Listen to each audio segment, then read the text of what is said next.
Mundo Ejecutivo presenta.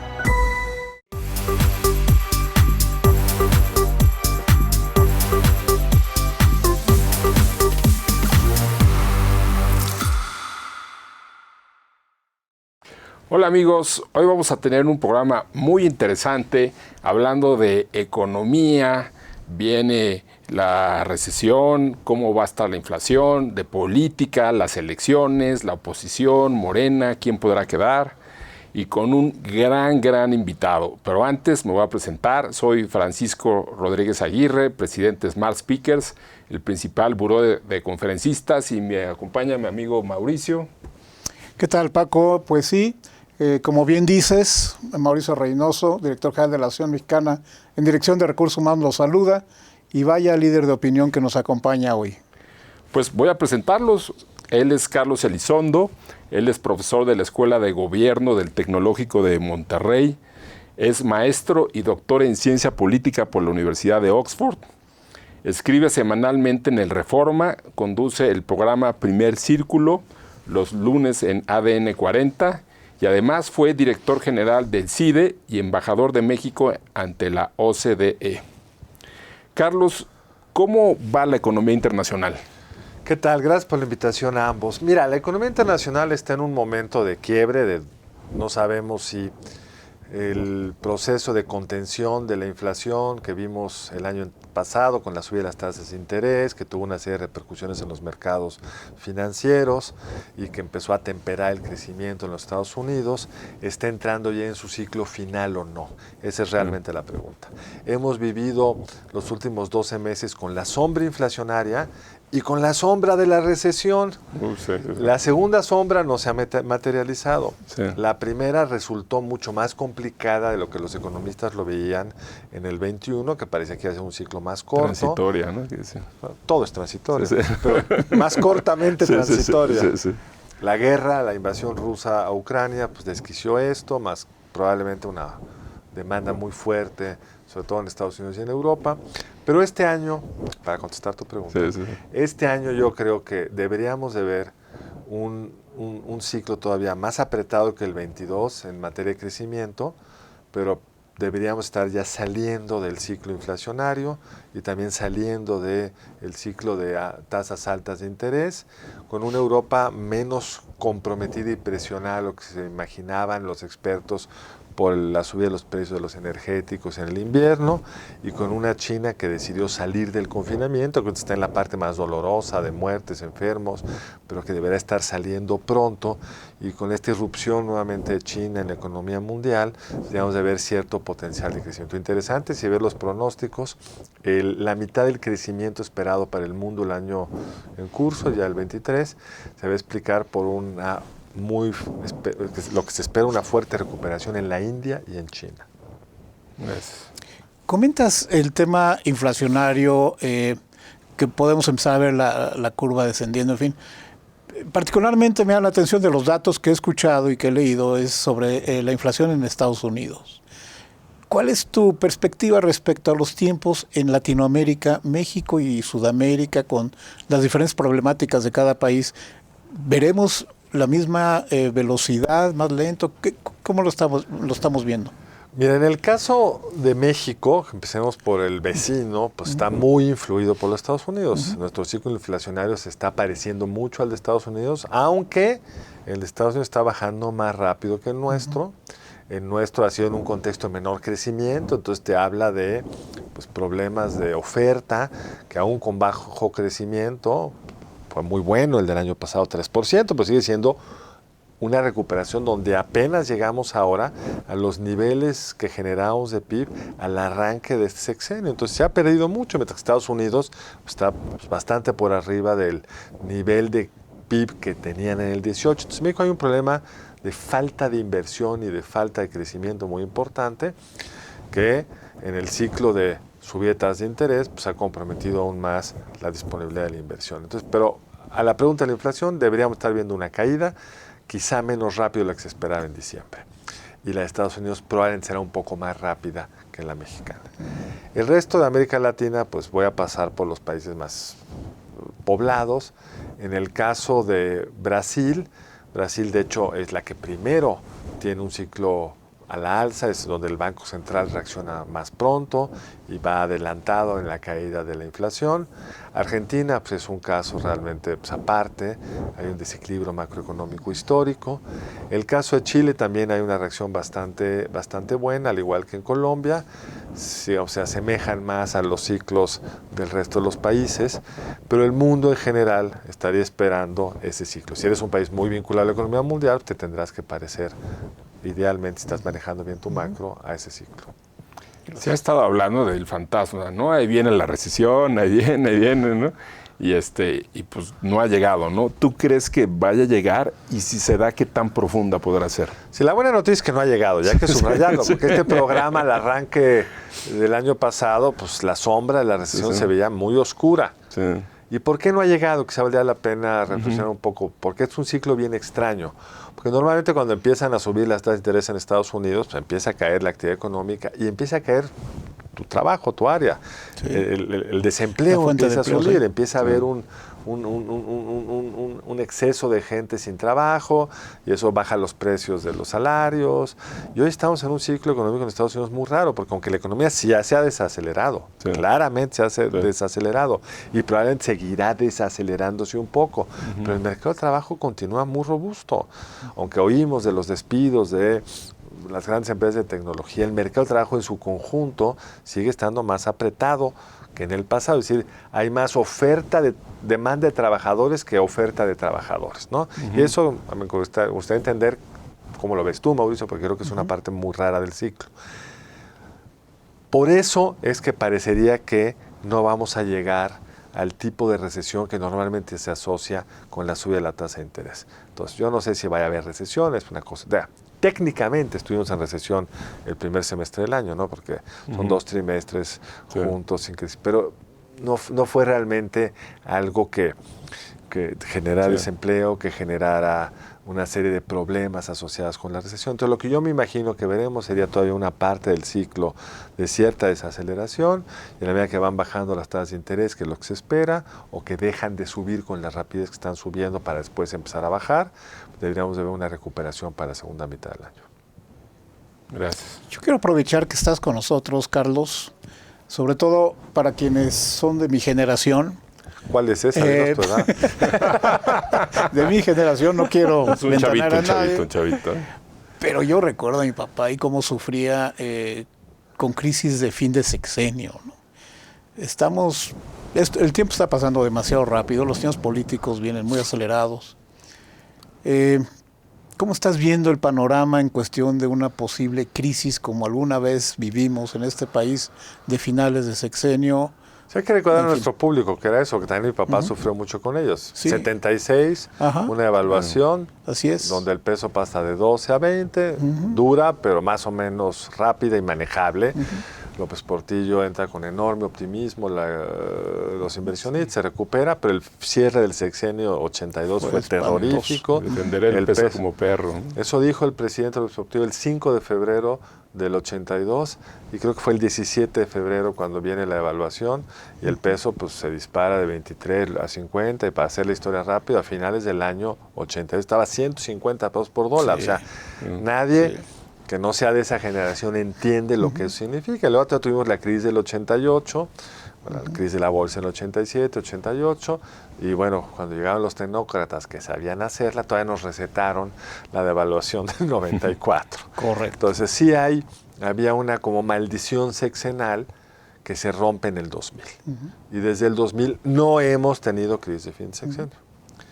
Y esta administración creo que tiene muy claro algunas cosas que hacen poco probable esa crisis. E incluso pues el peso ha decepcionado a quienes apostaron contra él, porque lo que tenemos es un peso particularmente fuerte. Tiene razón el gobierno que la divisa mexicana es de las que mejor se ha comportado en los últimos 12 meses respecto al dólar, y ha sorprendido a muchos de los analistas. ¿Por qué está sucediendo esto? Yo creo que por la gran diferencia entre el país de nuestros padres y que es también el de nuestros hijos, es que se construyeron una serie de pilares que López Obrador ha respetado. El primero es una crisis cambiaria, tiene como dos razones. Cuando se combina es cuando es mortal. Exceso de gasto en el país y falta de dólares por déficit de cuenta corriente, porque estamos exportando menos de lo que importamos, viajando más de lo que vienen los turistas extranjeros, etc. En el sexenio de Salinas ahí hubo un cambio estructural que se llama Tratado de Libre Comercio. Entonces México es hoy, la economía mexicana, sobre todo como ahora está creciendo poco, pues genera a través de las exportaciones, la llegada de turistas, las remesas ahora, suficientes dólares. No trae un déficit de cuenta corriente. No tenemos que estar pidiendo prestado dólares para poder financiar nuestra actividad económica. La otra fuente de evaluación es pues, que haya un gasto público que se valide con un banco central que emite pesos, y ese es el otro gran reforma estructural de fines de Salinas, después de los problemas, digamos, el asesinato de Colosio, etcétera, pues que es la creación del Banco Central, entonces autónomo, y eso no nos evitó el 94, pero sí se fue validando después, y hoy tenemos una política monetaria pues, autónoma del presidente, y el presidente entiende muy bien que no hay que tener déficit público. Entonces estas cosas nos han dado pues, un país con estabilidad macroeconómica, a diferencia de otros países de América Latina, que en el 20 gastaron mucho dinero para apoyar a la gente, y les fue menos dura la crisis. México es de los países donde más cae la economía en la pandemia, de América Latina y del mundo, pues aquí no gastamos de más, entonces las finanzas públicas están contenidas. Sí, gastando en cosas un poco absurdas o muy absurdas, como el Tren Maya, la refinería y eso, y no gastando en mejor sistema de salud, educativo, carreteras, etcétera. El balance se logra de forma un poco dura frente a ciertos temas, pero hay un balance que no creo que se pierda de aquí al fin de la administración, no que se pierda esta ventaja comercial que México tiene en América del Norte, con exportaciones muy sólidas hacia el norte del Río Bravo, y no creo que se pierda tampoco la autonomía del Banco Central. Entonces creo que lo que vamos a tener es un ciclo como el que hemos tenido desde el 2000, que es pues alguna volatilidad, quizá si las elecciones son inciertas, pero nada de qué preocupar. Nada como en aquella época. Bien. No, pues eso pinta bien. Ojalá que no me equivoque. Si no me invitan a explicar por qué me equivoqué. Bueno, pasemos al tema de política, ¿no? ¿Qué tantas probabilidades le ves a la oposición de ganar la presidencia? ¿Qué tantas posibilidades le ves a Morena? Y si queda Morena, ¿será tan fuerte el gobierno como el actual? Vamos a empezar con la segunda. La gran diferencia de México con casi todas las democracias y ciertamente con las de América Latina es la cláusula de la no reelección. Sí. Si estuviéramos en Argentina, en Brasil, en Colombia, estaríamos hablando de si se va a reelegir, o a lo mejor ya no se puede reelegir inmediatamente, pero cuando regrese, esto hace que el ciclo político mexicano sea muy particular. Sí, claro. El presidente tiene muchísimo poder en el 5º año, pero todos los actores políticos saben que el 1 de octubre del 24 se va. Sí. Y aunque en la vida cualquier cosa puede pasar, que cambiara la Constitución para una reelección no consecutiva se ve muy poco probable. Claro. Entonces, eso hace que todo la dinámica del sexenio siguiente pues va a depender de qué sucede en la elección, quiénes son los candidatos y quién gana. Hoy parecería que la candidata al presidente se llama Claudia Sheinbaum, y hoy parecería que Morena tiene una ventaja muy amplia en intención de voto respecto a todos los otros partidos. Pero falta mucho para la elección. El grueso de los ciudadanos, que no son ociosos como nosotros, hoy no están muy preocupados por la elección del 24. Entonces, cuando tú ves las encuestas de hace 6 años y le preguntas a la gente, ¿por quién va usted a votar si hoy fueron las elecciones de la presidencia? En varias encuestas, Margarita Zavala y Andrés Manuel López Obrador estaban muy parecidos, ligeramente arriba del López Obrador. Pues la gente lo que te está realmente contestando, pues el nombre de Margarita Zavala me suena, el de López también, pero no se han puesto realmente a pensar cómo van a votar. Entonces, pues hoy las encuestas sí te dicen, uno, que Morena tiene una gran ventaja y que los dos candidatos con mejor reconocimiento de nombre y mejor intención de voto se llaman Claudia Sheinbaum y Marcelo Ebrard. Esos son los datos de hoy. pero vamos a ver cómo va evolucionando esto, qué pasa en el Estado de México, que es la prueba primera que la coalición tendrá que pasar para mostrar que es eficaz.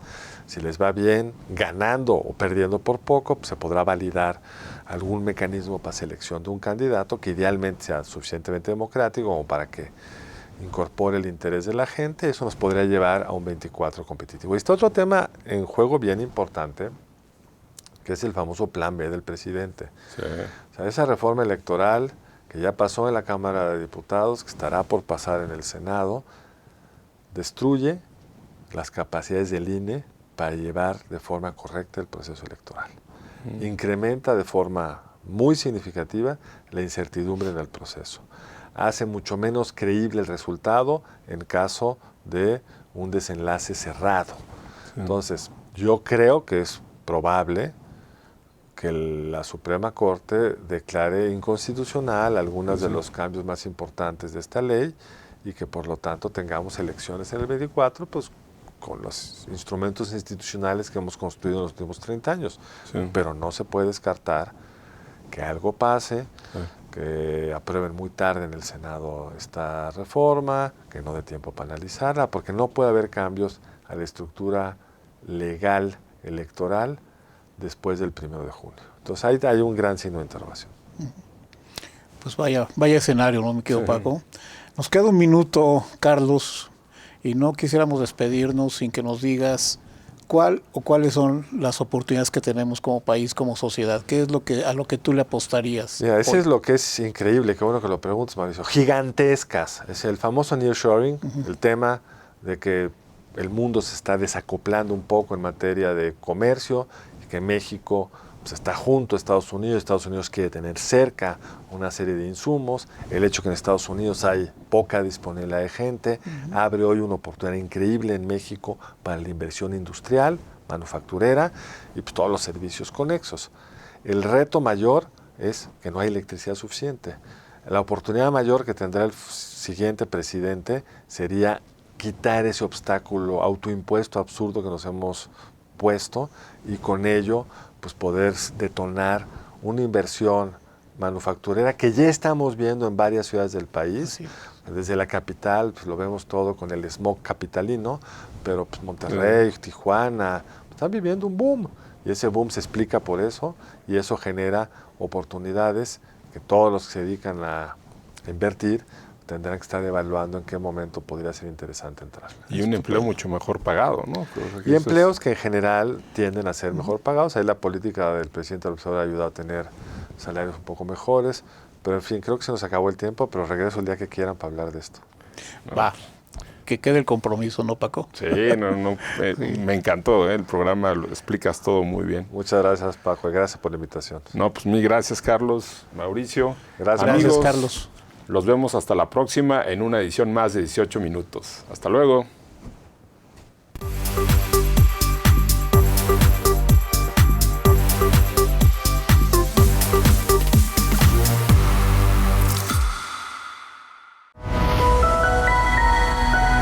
Mundo Ejecutivo presentó